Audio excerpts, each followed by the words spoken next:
So very good evening to all of you and welcome to all of you in the Shiksha Official 360.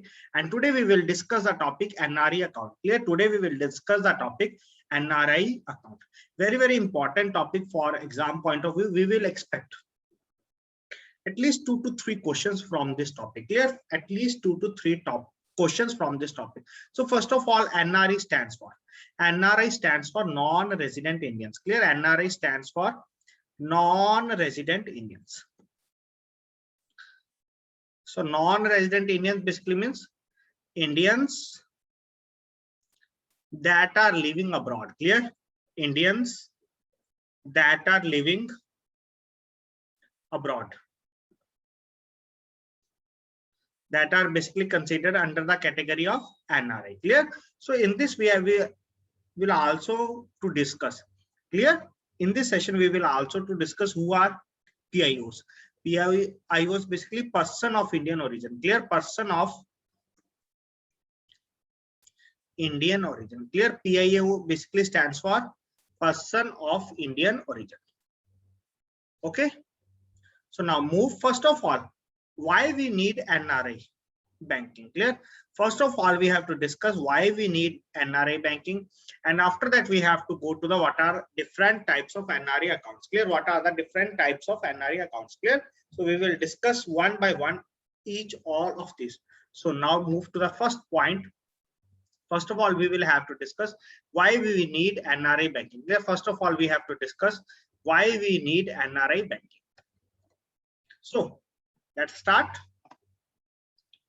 So like I think all of you are aware that काफी Indians भी foreign में गए हुए हैं. Clear? So for any country with a large population working abroad as expatriates, so non-resident banking accounts becomes important, particularly in view of the need to shore up foreign exchange reserves. Clear? Basically to shore up foreign exchange reserves.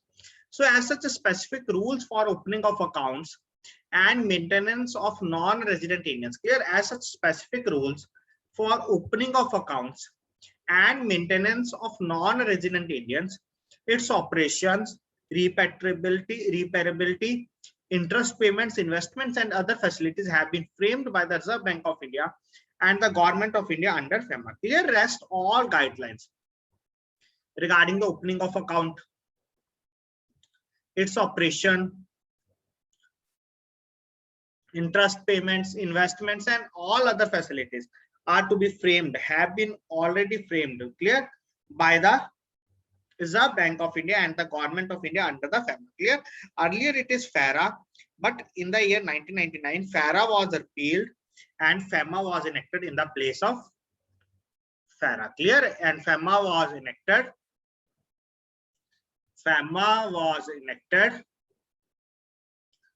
in the place of FARA. Okay. So now we have to discuss what is the definition of NRI. Clear? Now we have to discuss the definition of NRI. Clear? So definition of NRI basically is different with respect to different aspects. Clear? Definition of NRI is different with respect to different aspects. So we have two definitions. First is one with respect to FEMA and one definition with respect to the Income Tax Act.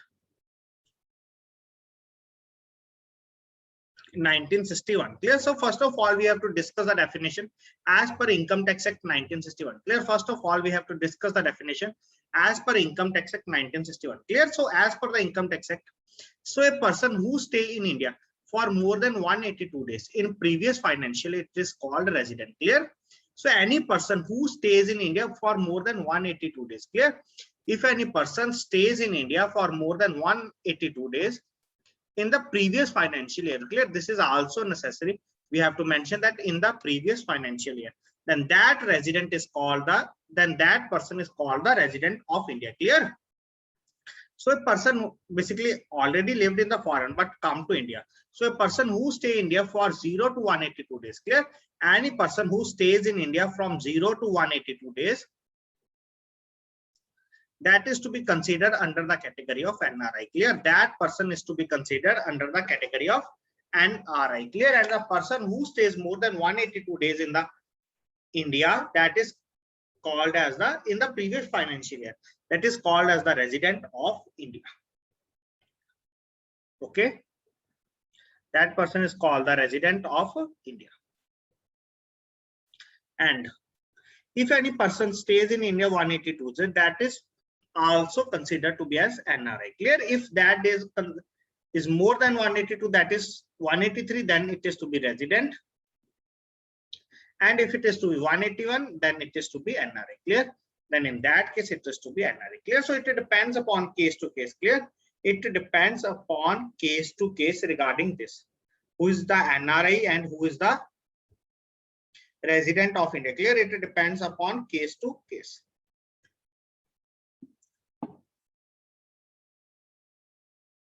Now move to the next point is definition of NRI as per the FEMA. Clear? In the earlier we have discussed the definition of NRI as per the Income Tax Act 1961. Now we have to discuss the definition of NRI as per FEMA 1999. Clear? As per FEMA 1999. Clear? And you have to remember both definitions. Clear? You have to remember both definition in your examination because they will ask question from any of these. Clear? They will ask question from any of these. Clear?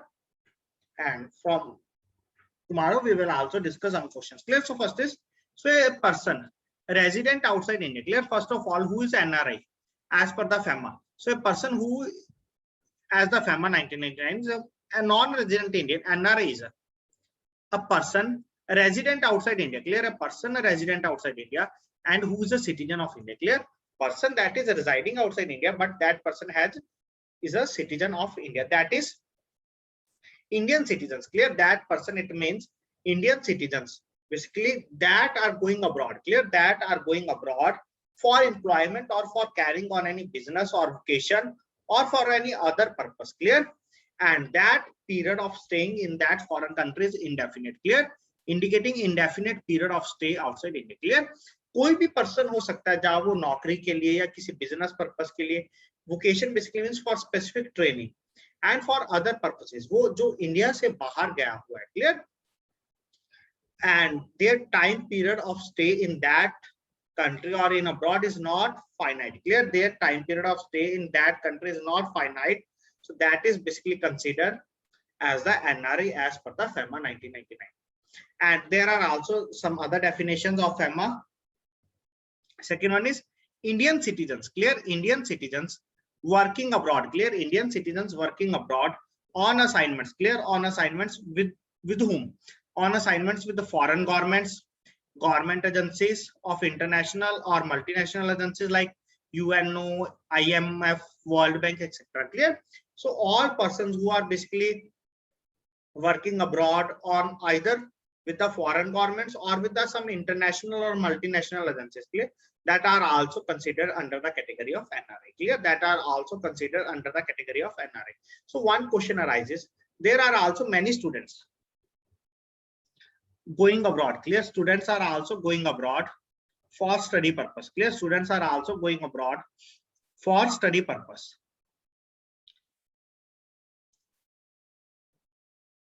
And second one is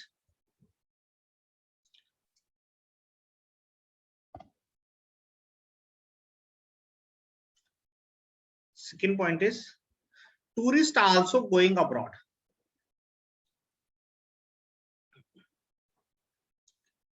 Tourists are also going abroad for tourism. So both are to be considered under the category of NRI or not. Clear? Now one question arises, students going abroad for study purpose, they are also considered under the category of NRI or not? Second one is tourists going abroad for tourism, they are considered under the category of NRI or not? Clear? So now we have to discuss both these points. Clear? Now we have to discuss both these points. So let's move. They are considered under the category of NRI. They are not under the category of NRI. Clear? They are not under the category of NRI. Clear? So now we will discuss one by one. So for one further definition, so officials. Clear? Officials of central and state government. Clear? Officials of central and state governments and public sector undertakings. Clear? Officials of central and state governments or public sector undertakings deputed abroad on assignments with the foreign government agencies, organizations, or posted to their own offices, including Indian diplomatic missions abroad. Clear? All are considered under the category of NRI. Clear? Now we will take example like of Bank of Baroda. Bank of Baroda is tagline is India's international bank. India's international bank. So at one time, Bank of Baroda has the highest international branches. Clear? Bank of Baroda or BOB has the highest international branches. That's why its tagline also India's international bank. So we have one person like here is Sahil. Sahil is working in Mumbai. And after promotion in the Bank of Baroda, basically earlier he's scale 3, scale 2, or we can say that earlier is scale 3 and after promotion he becomes scale 4. So after promotion he is now posted to the Dubai. Clear? He is now posted to the Dubai. Clear? So Sahil is also now basically he is a public sector undertaking employee and he's going with the basically he's going to abroad. Clear? For working basically in their organization. Clear? Or posted to their own office, basically in their own office. Clear? But Sahil is also considered in this case as NRI. Clear? Sahil is also considered as NRI in this case. Clear? So these are basically the different definitions of NRI as per case to case. Clear? These are basically the different definitions of NRI as per case to case. And you will able to answer these questions only when you carefully understand all these points. Clear? When we will discuss questions in our upcoming session, then you are able to understand why I'm discussing these points in detail. Clear? Why I am covering all points from your book, and we will discuss also some important other points which IIBF already conveyed that you have to cover all these points also. Clear? We will cover all these points also in our upcoming sessions. Today is basically in brief we will discuss. So next we have to discuss who are PIOs. Clear? Now we have to discuss who are PIO. So NRI is a different thing. Now PIO basically stands for person of Indian origin. Clear? PIO stands for person of Indian origin. So a person of Indian origin is who is a citizen of any other country. Clear? Person of Indian origin, anyone can become PIO, but other than the citizen of Bangladesh or Pakistan. Clear?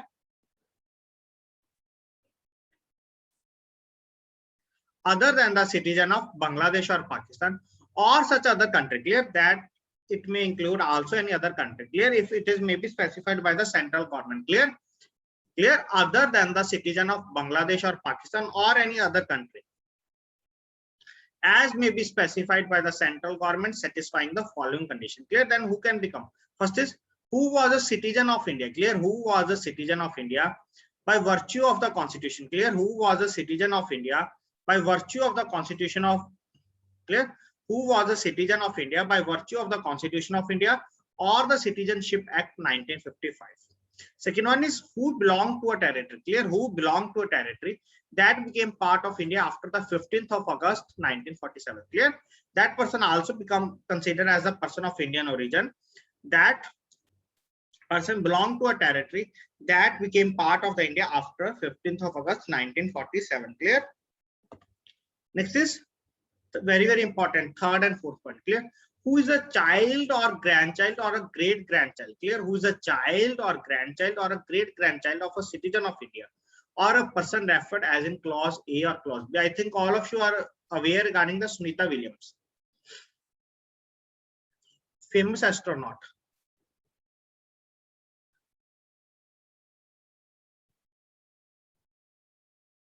So that is also Sunita Williams is also considered as the person of Indian origin. Clear? Why? Because their parents or grandparents belonging from India. Clear? Even never Sunita Williams visit India, but their parents or grandparents belong to India.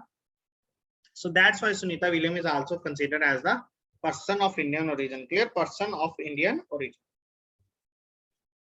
So you have to remember all these points. Clear? Next one is fourth one is who is a spouse of a foreign origin. Clear? Who is a spouse of a foreign origin of a citizen of India or spouse of foreign origin of a person referred to as in clause A or B or C.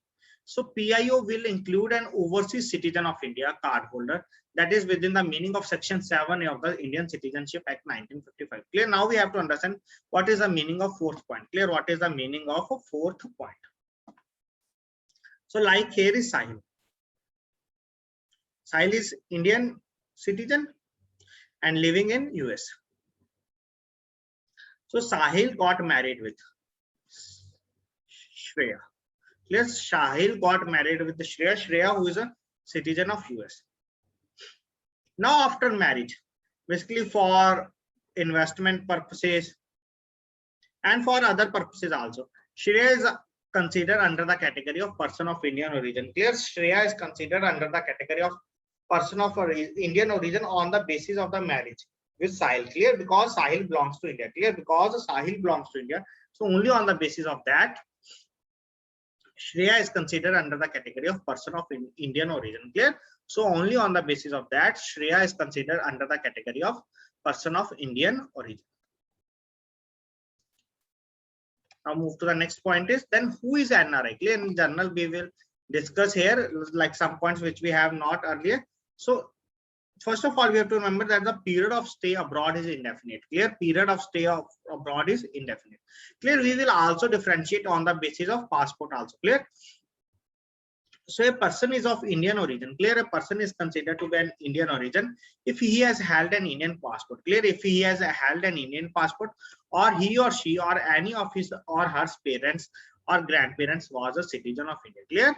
So two conditions. First, he has hold an Indian passport. Clear? Like presently that person is living in US for the last 10 years. But earlier he has also holding the passport of India. Clear? Holding the passport of India earlier days. So that is also considered as the Indian origin. Okay. Now we will discuss some points like students or tourists. Clear? So similarly, tourists on brief visit to foreign countries. Clear? Tourists on brief visit to foreign countries are not categorized as NRI. Clear? Tourists on brief visit to foreign countries are not categorized as NRIs. Students going abroad. Clear? Students going abroad for higher studies. Clear? Students going abroad for higher studies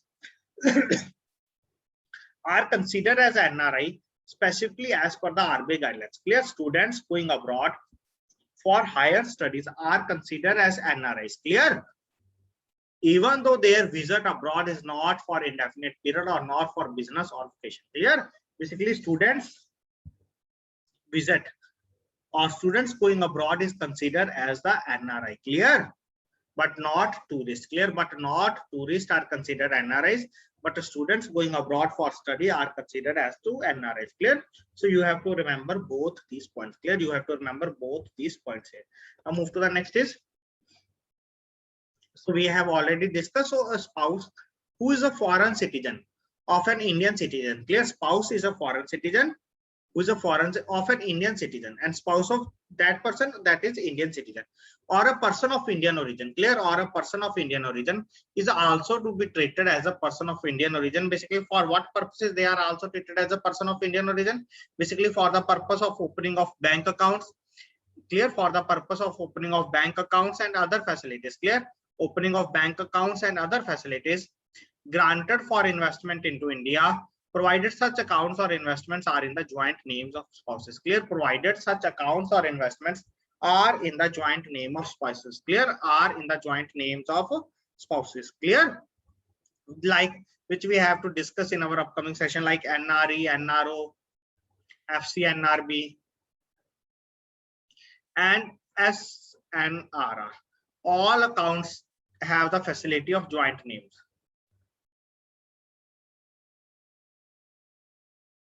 Clear? All accounts have the facility of joint account facility.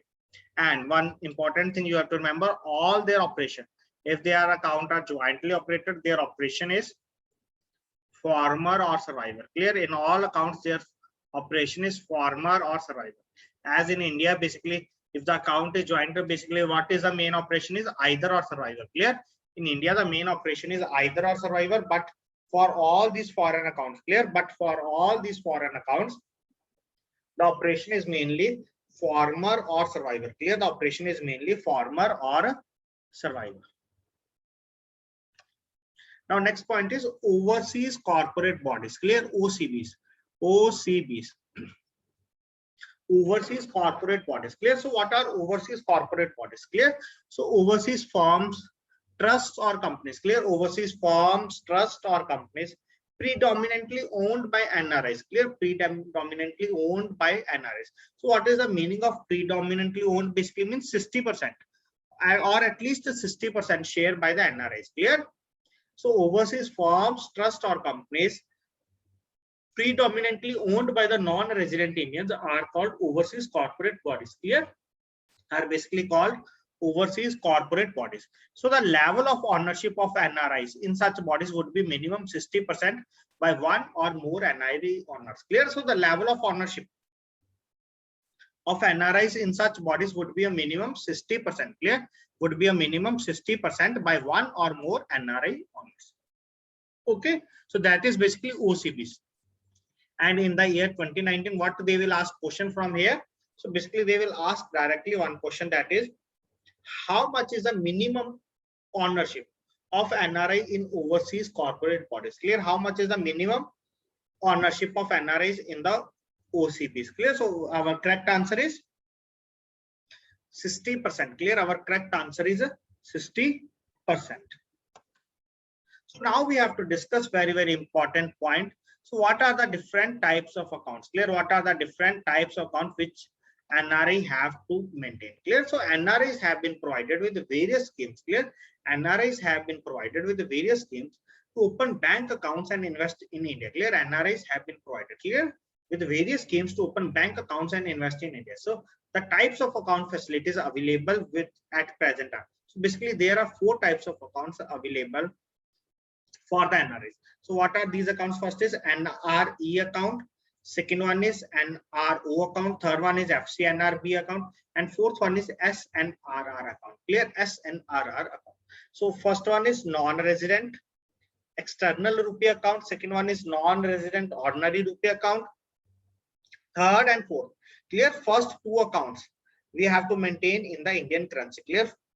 We have to maintain in the local currency. Third one is to be maintained in the foreign currency. Clear? Third account has to be maintained in the foreign currency. Clear? So we will discuss now some basic important facts regarding these accounts. Clear? Now we have to discuss some important facts regarding these accounts. So first of all, one is non-resident ordinary account. Clear? First account is non-resident ordinary rupee account.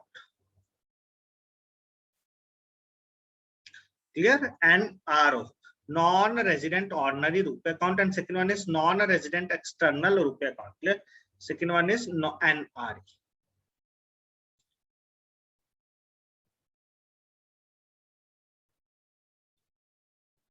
Clear? NRE. So first of all, very important difference basically. In this, income is taxable. Clear? Amount is taxable, or income, or we can say that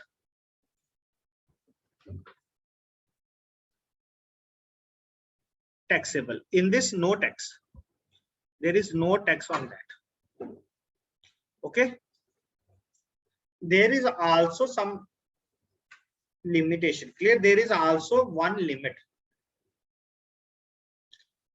of remittance from foreign country. Clear? Of remittance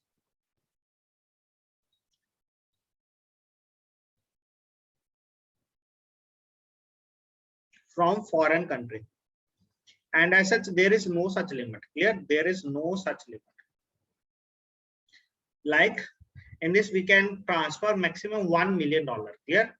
Maximum $1 million.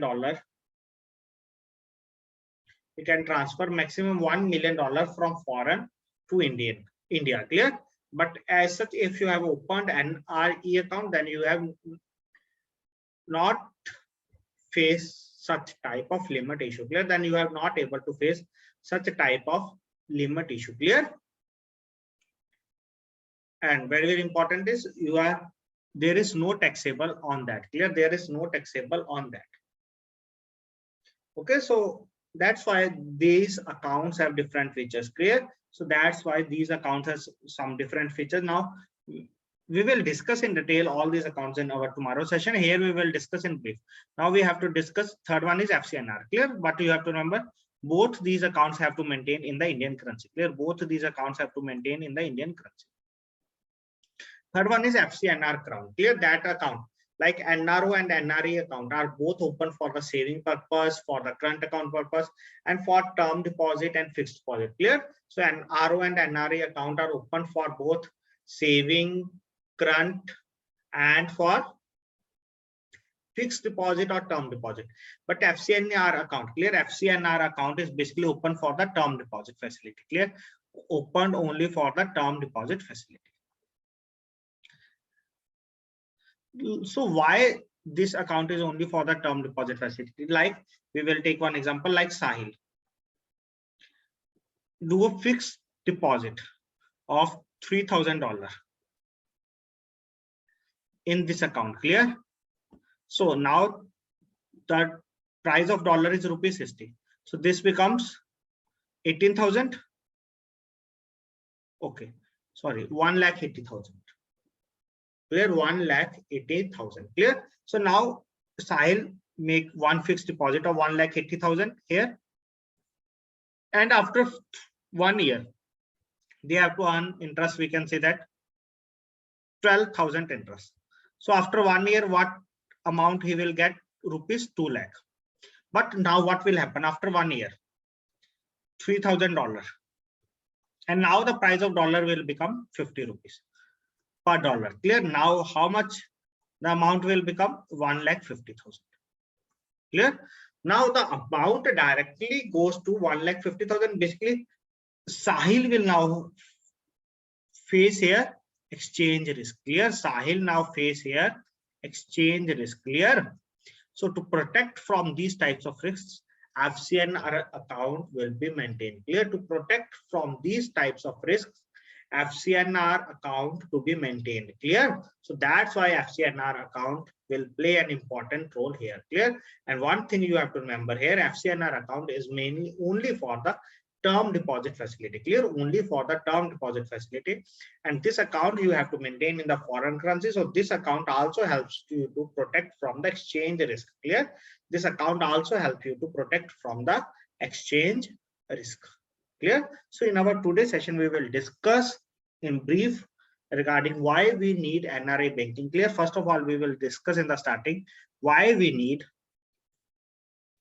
NRI banking, and who are NRI, who are PIOs, and what are OCBs. And after that we will discuss 4 different types of account. Here 4 different types of account, that is NRE, NRO, FCNRB, and last one is SNRR. Clear? So tomorrow we will discuss important features regarding all these accounts, and we will discuss 4 to 5 questions, previous year questions, which they had already asked from this topic. Clear? So tomorrow we will discuss first of all 25 to 30 minutes all these accounts, and after that we will discuss 5 to 6 minutes previous year 4 to 5 questions which they already asked from this topic. And every year they will ask similar type of question. Clear? Similar type of question. Basically where the student face difficulty, they are not doing proper revision. Clear? They are not doing proper revision. That is the main reason where they face difficulty. Clear? So we will discuss all MCQs. We will discuss at least 50 to 60 MCQs of each topic, so that you are able to remember all the points. Clear? You are able to remember all the points. We will discuss also current updates regarding each topic. Clear? So if they ask in your examination, then you are able to easily attempt all these points.